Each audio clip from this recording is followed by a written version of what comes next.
السلام علیکم ورحمۃ اللہ تعالی وبرکاتہ۔ آپ کا خوش آمدید ہے یو ایس کامریڈ کلاسز میں۔ آج کے کلاسز میں ہم لوگ دیکھیں گے سعادت حسن منٹو کو۔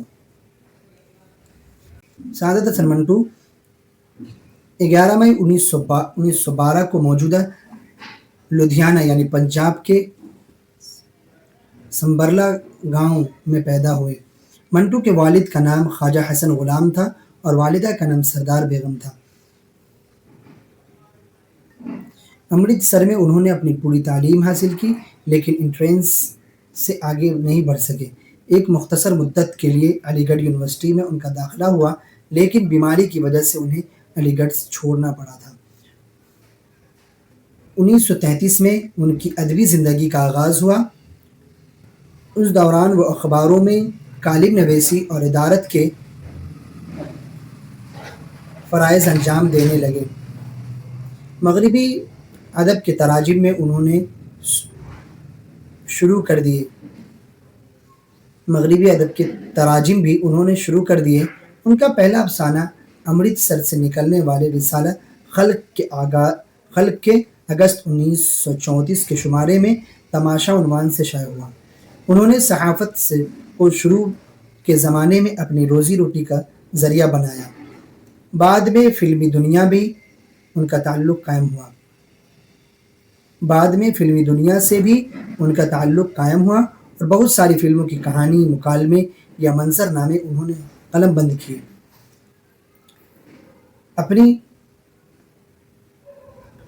اپنی نگریہ چل چل رے نوجوان، بیگم شکاری، پروٹسن، غالب گھمنڈ اور 8 دن جیسی فلمیں منٹو کے قلم سے نکلیں۔ ان میں کئی اپنے زمانے کی نہایت مشہور فلمیں ہیں۔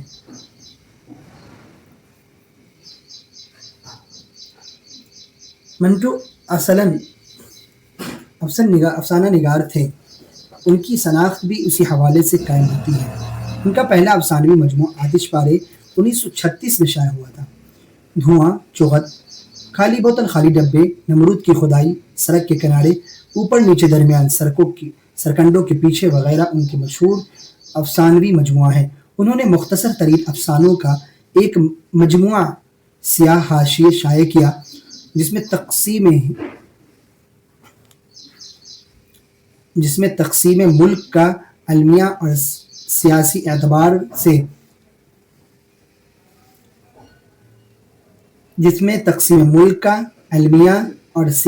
اعتبار پر جوالا نیت کا نشانہ بنایا گیا۔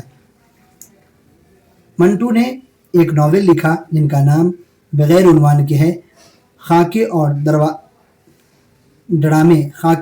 اور ڈرامے بھی بڑی تعداد میں لکھے۔ 1939 میں بیگم صفیہ سے ان کی شادی ہوئی۔ جنوری 1948 میں منٹو پاکستان چلے گئے جہاں 18 جنوری 1955 کو لاہور میں ان کا انتقال ہوا۔ مختصر حیات کے باوجود منٹو نے بہت زیادہ لکھا اور ان کی مقبولیت کا اس بات سے اندازہ لگایا جا سکتا ہے کہ ان کی کتابوں کی ملک میں ہر زمانے میں نقلی اشاعتیں ہوتی رہی۔ انگریزوں کی حکومت میں ان کے بعض افسانوں کو مقدمات کا نشانہ بنایا گیا، ان پر فحش گوئی کا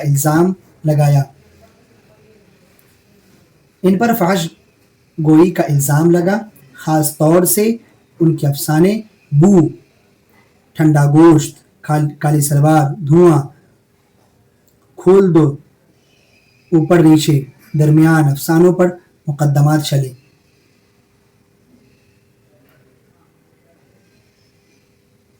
منٹو غیر روایتی فکر کے حامل افسانہ نگار تھے۔ انہوں نے سیاست ہو یا گھریلو زندگی، ہر جگہ بعض ایسے کھڑے سوال قائم کیے جن کی وجہ سے لوگوں کی پریشانیاں بڑھ جاتی تھیں۔ منٹو کے یہاں طنزیہ انداز بھی ان کے افسانوں کی کانٹ میں اضافہ کر دیتا ہے۔ وہ چھوٹے چھوٹے اور سادہ جملوں میں اپنی بات مکمل کر لیتے ہیں۔ بناوٹ تصنع سے انہوں نے اپنے افسانوں کو دور رکھا اور کہانیوں سے فطری انجام کو اولویت دی۔ उन्होंने अपने अफसानों को दूर रखा, कहानियों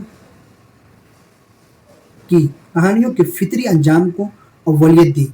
ये बात मशहूर हो गई कि मंटू के यहाँ मर्द और औरत के रिश्तों की ज़्यादा कहानियाँ हैं, लेकिन उनके यहाँ सियासी पंजोखम समझने की सलाहियत भी इस कदर ज़बरदस्त है कि नया कानून से लेकर टोबा टेक सिंह तक उनके यहाँ सियासी अफसानों की कोई कमी नहीं।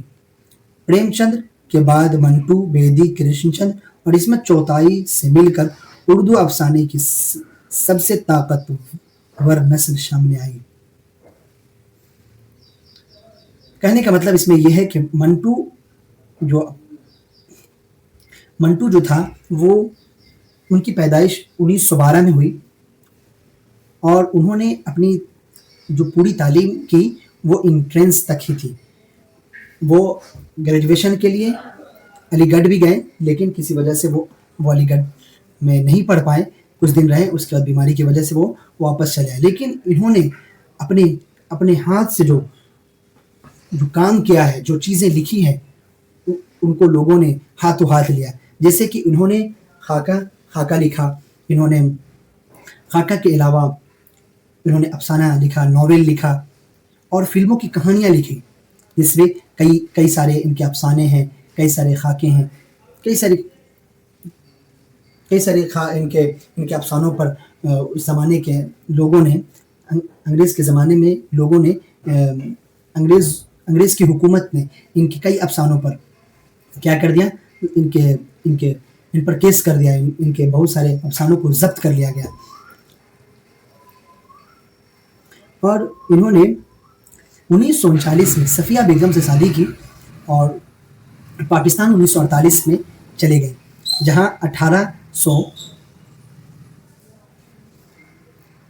जहां उन्होंने 18 जनवरी 1955 को लाहौर में उनका इंतकाल हो गया।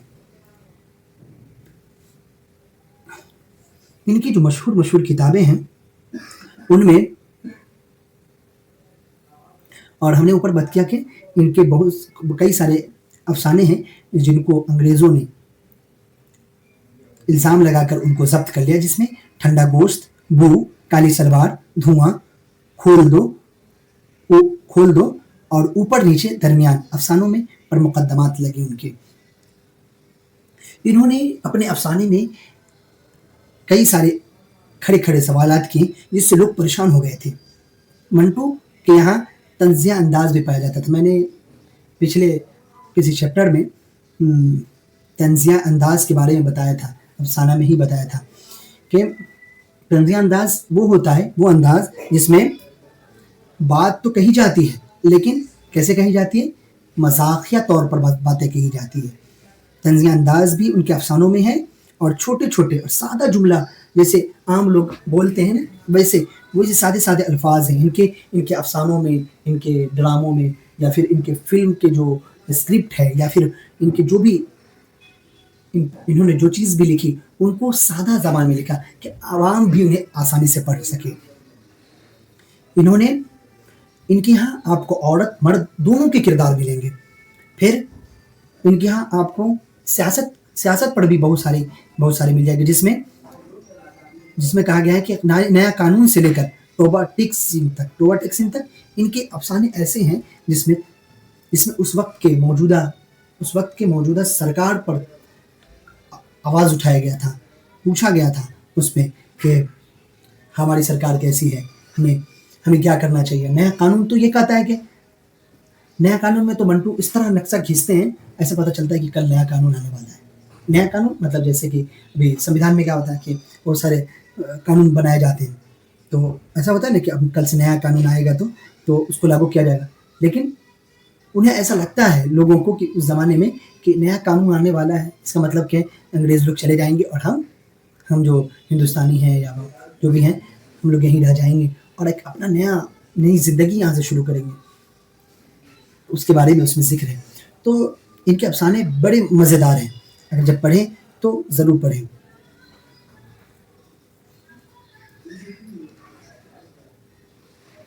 इनके कई सारे किताबें हैं जो 1936 में शाये हुई। धुआं, चुगत, खाली बोतलें, खाली डिब्बे, नमरूद की खुदाई, सड़क के किनारे, ऊपर नीचे दरमियान, सड़कों के पीछे वगैरह इनके मशहूर अफसाने हैं। और अफसाने मजमुआ है। अफसाना एक अफसाना होता है, लेकिन अफसाने के अंदर कई सारे अफसाने होते हैं और उस अफसाने को एक साथ मिला दिया जाता है तो वो अफसानवी मजमुआ हो जाता है। ठीक है। और जब फिर उस तमाम अफसानों को एक साथ मिलाकर जो शाये किया जाता है तो फिर उसका एक अलग नाम होता है। उन्होंने मुख्तसर तरीन अफसानों का एक मजमुआ, जो मैं अभी बताया मजमुआ शाये किया जिसका नाम सियाह हाशिये थे। उसमें तकसीम हिंद, जब हिंदुस्तान को तकसीम किया गया उसके बारे में पूरी डिटेल बताया गया उसमें। तो बच्चों, आप लोगों को आज का क्लास कैसा लगा? आप लोग कमेंट करके बताएं।